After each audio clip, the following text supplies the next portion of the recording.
Gumamit ng organic na pagkain at mga sangkap.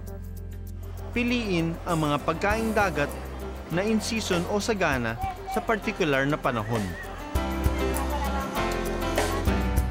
Bumili ng mga produkto na locally sourced o hindi imported.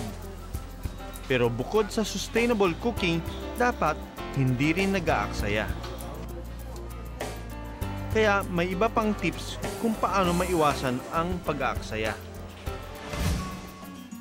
Kung sobra ang handa, gawin itong ibang putahe. O kaya na may mamahagi sa mga kapitbahay. May napasaya ka na, naiwasan mo pa ang mag-aksaya.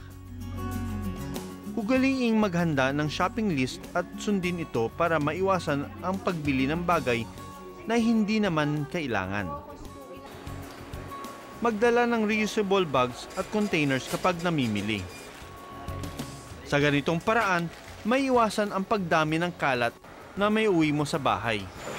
Maraming paraan kung paano natin may iwasan ang pagsasayang ng mga pagkain at ng iba pang bagay ngayong Pasko.